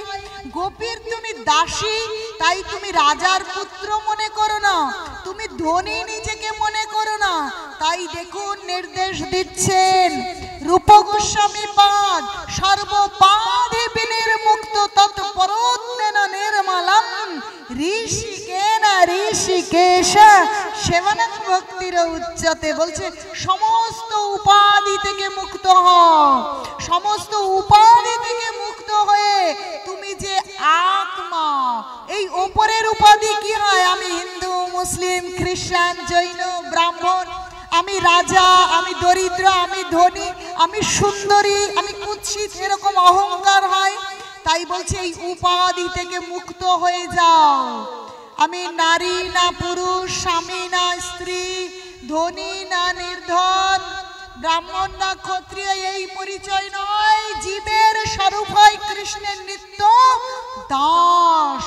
এই স্বরূপে তুমি রাধা কৃষ্ণের সেবা করো, গোপীর আনুগত্যে ধ্যান করো।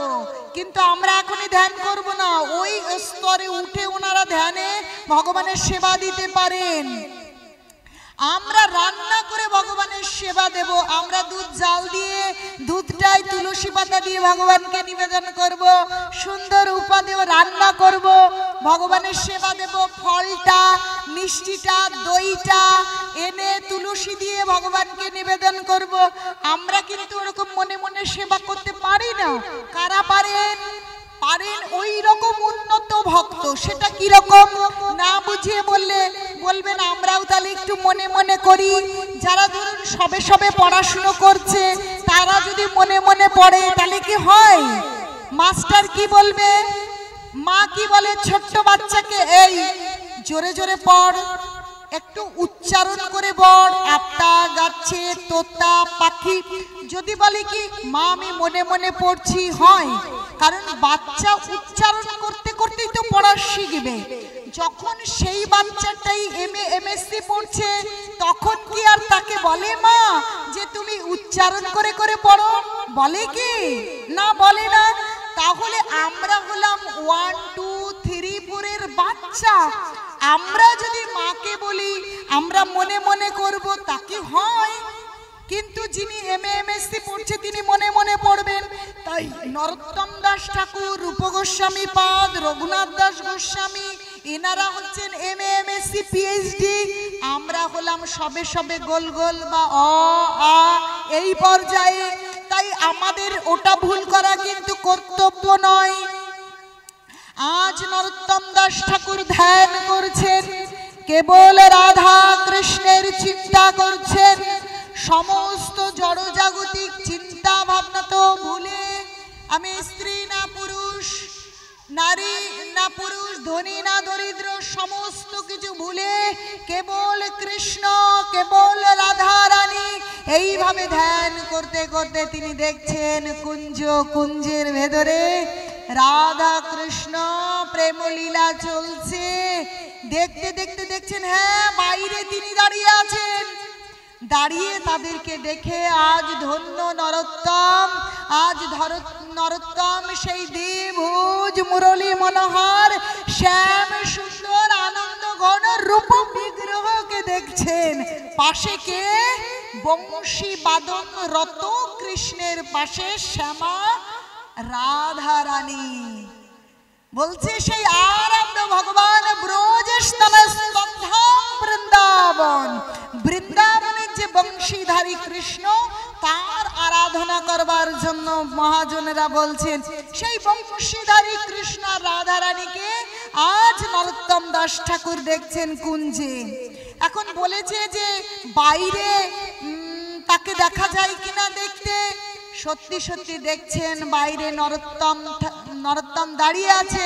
তখন তিনি বাইরে দাঁড়িয়ে দাঁড়িয়ে চিন্তা করছেন তাহলে আমাকে তো বলেছেন যে আমাকে দুধ গরম করে রাধা কৃষ্ণের সেবা দিতে হবে। তখন তিনি কি করছেন? দুধ গরম করতে গিয়েছেন, দুধকে সুন্দর করে গরম করছেন। গরম করতে করতে ভাবছেন গরম তো করলাম, কিন্তু বিষয়টা হচ্ছে একটু রাধা কৃষ্ণ কি কি কথা বলছে, এত মধুময়, তাদের মুখটা এত হাস্য উজ্জ্বল, আমি একটু শ্রবণ করি। কারণ শ্রবণের লোভটা আর তিনি ত্যাগ করতে পারছেন না। এখন সেই কুঞ্জের পাশে গিয়ে কানটা খাড়া করে শুনছেন যে রাধা রানী এবং কৃষ্ণের কি কথোপকথন হচ্ছে। দুজনের কথোপকথন হচ্ছে। রাধা রানী তো তার জীবন যৌবন সমস্ত কিছু কৃষ্ণের চরণে সমর্পণ করেছেন। ভালো করে বুঝুন, এই রাধা কৃষ্ণ কিন্তু কোনো এই জড়জাগতিক নারী আর নরের মতো নয় যে এই নরনারী প্রেম করে, এরকম নরনারী রাধা কৃষ্ণ নয়। বলছে রাধা কৃষ্ণ নয়, অভিন্ন।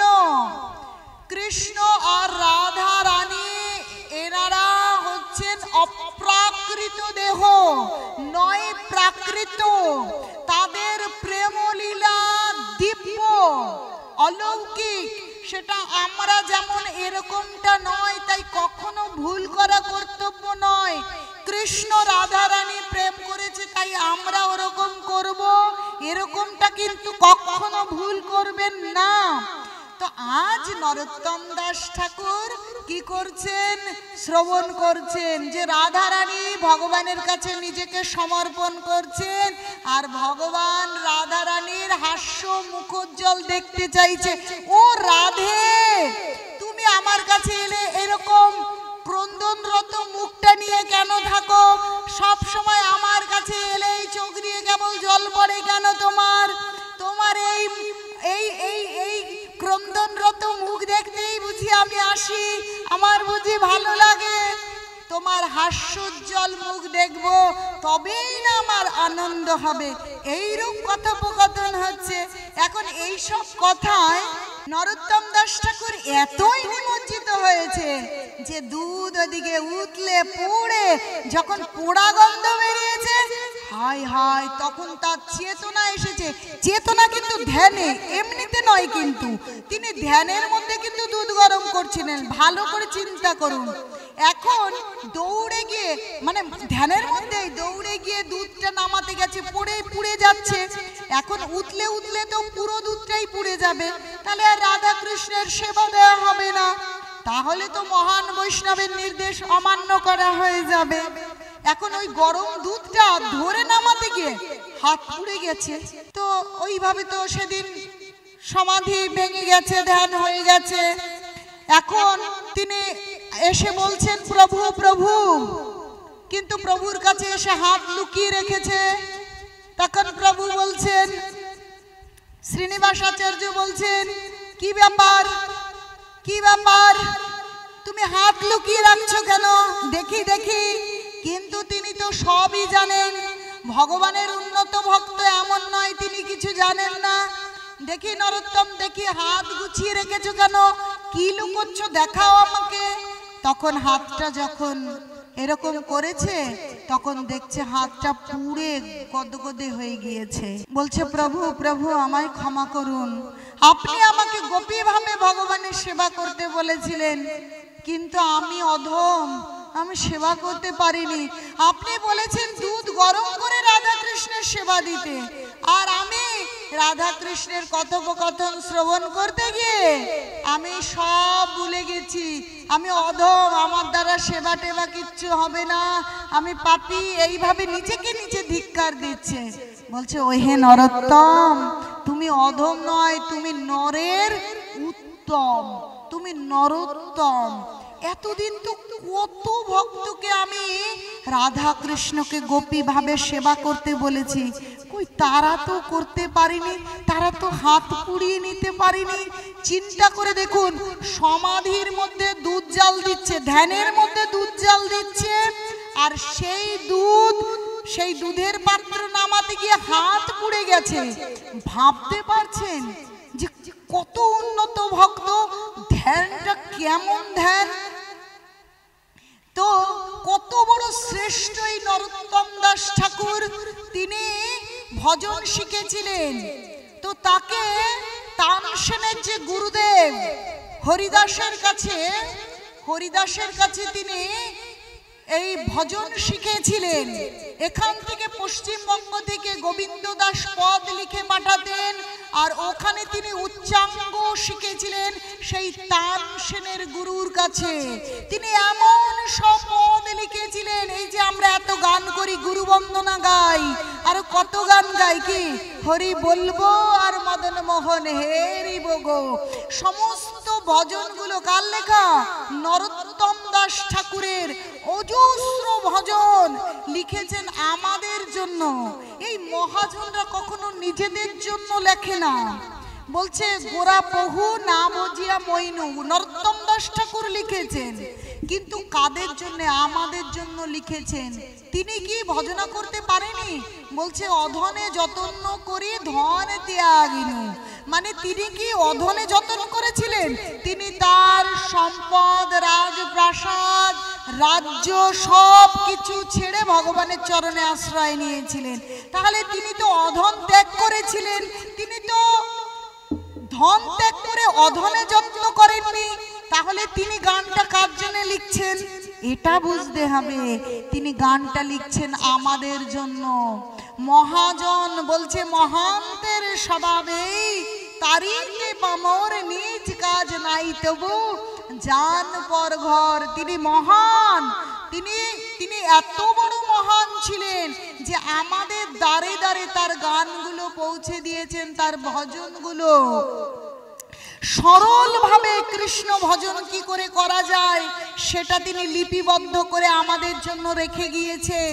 তিনি নিজে গেয়েছেন আর আমাদের জন্য রেখে গেছেন, যেন আমরা সেই গানের মানে বুঝে নিজেদেরকে শুধরাই। কারণ এই কলিযুগে যে আমরা জড়জাগতিক সম্পদের দিকে ধাবমান হব, ভগবানের ভজনা করব না, তা তো তারা জানতেন।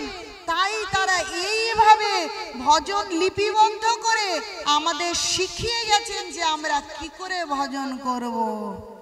তারপরে তিনি যখন বার্ধক্যে এলেন, তার স্বধামে গমন করবার সময় হলো, তখন তার পার্শ্বদের বললেন, আমার এই শরীরকে তোমরা পুড়িয়ে দিও না, আমার এই শরীরকে তোমরা সমাধিও দিও না। বলছে এই শরীর যখন ভজন শ্রেষ্ঠ হয়, নরোত্তম দাস ঠাকুর লিখছেন, মারবি রাখবি जो ইচ্ছা তোহারা, নিত্য দাসপতি তুয়া অধিকারা। এই শরীর, এই মন, এই জীবন, যৌবন ও কৃষ্ণ সব তোমার। আর কৃষ্ণ প্রেম পেয়েছিলেন তিনি, পদ্মা নদীর থেকে কৃষ্ণ প্রেম পেয়েছিলেন। তাই তিনি তার যারা অনুচর শিষ্য ছিলেন, অনেক শিষ্য ছিলেন, তিনি ধ্যানস্থ হতেন। 3 দিন 7 দিন এমন থাকতো, তিনি শ্বাসও নিতেন না। তো অনেক শিষ্য করেছিলেন, তিনি কিন্তু ব্রাহ্মণ ছিলেন না, কিন্তু অনেক ব্রাহ্মণ শিষ্য তার ছিল। তখন অনেকে বলতেন, ব্রাহ্মণ না হয়েও ব্রাহ্মণদের দীক্ষা দিচ্ছেন, তাই তো তার এরকম দশা, তার মৃত্যু হয়েছে। কিন্তু তিনি সমাধিতে আছেন, 1 সপ্তাহ হয়ে গেছে, তিনি ধ্যানে রাধা কৃষ্ণের লীলা দর্শন করছেন, ধ্যানস্থ হয়ে রাধা কৃষ্ণের সেবা করছেন। সাধারণ মানুষ তো সেটা বুঝছে না। বলছে বৈষ্ণবের ক্রিয়াকে বিজ্ঞই বোঝে, তার তিনি যে কি করছেন সেটা সাধারণ মানুষ বুঝতে পারছে না।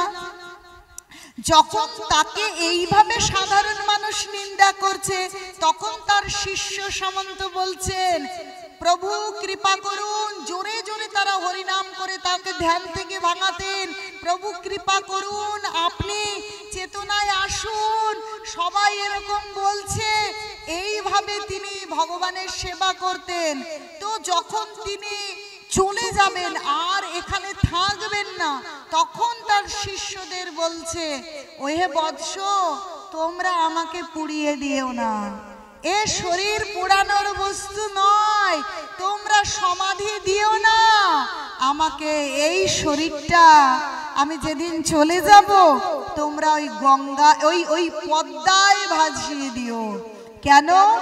ওই পদ্মা, ওই মা আমাকে কৃষ্ণ ভক্তি দিয়েছিল, ওই মায়ের কোল থেকে আমি কৃষ্ণ ভক্তি পেয়েছিলাম, তাই এই শরীরটাকে তোমরা ওই মায়ের কাছে দিয়ে দিও।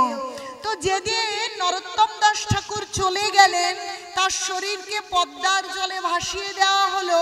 দেখা গেল পদ্মার জলে সেটা দুধ হয়ে জলের সঙ্গে মিশে গেল, পচলো না, কিছু হলো না, দুধ হয়ে মিশে গেল।